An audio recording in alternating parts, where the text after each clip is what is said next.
Hi, I'm John Leslie. Cross-functional Scrum teams are the best way to handle uncertain and complex work. Scrum is an empirical framework based on short plan, do, inspect, and adapt sprints, producing a usable increment of value each and every iteration.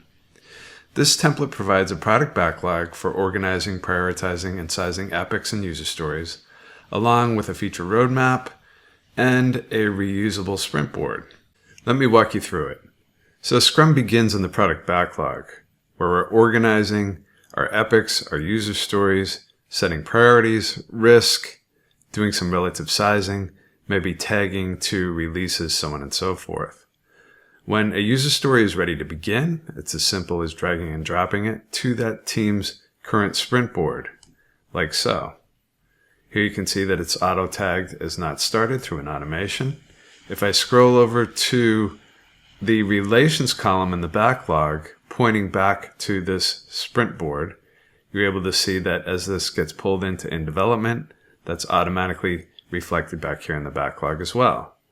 Not just for this user story, but for all of the user stories in the product backlog.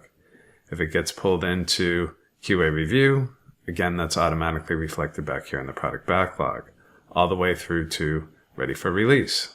If I need to see this particular user story on a product roadmap, it's as simple as taking that same card and dragging and dropping it up to a roadmap board like so, and setting the dates accordingly. The sprint board can be switched to a Burndown chart on the fly to see if we're tracking towards completing all of our committed backlog items on time. And there you have it, a Scrum team template in Favro.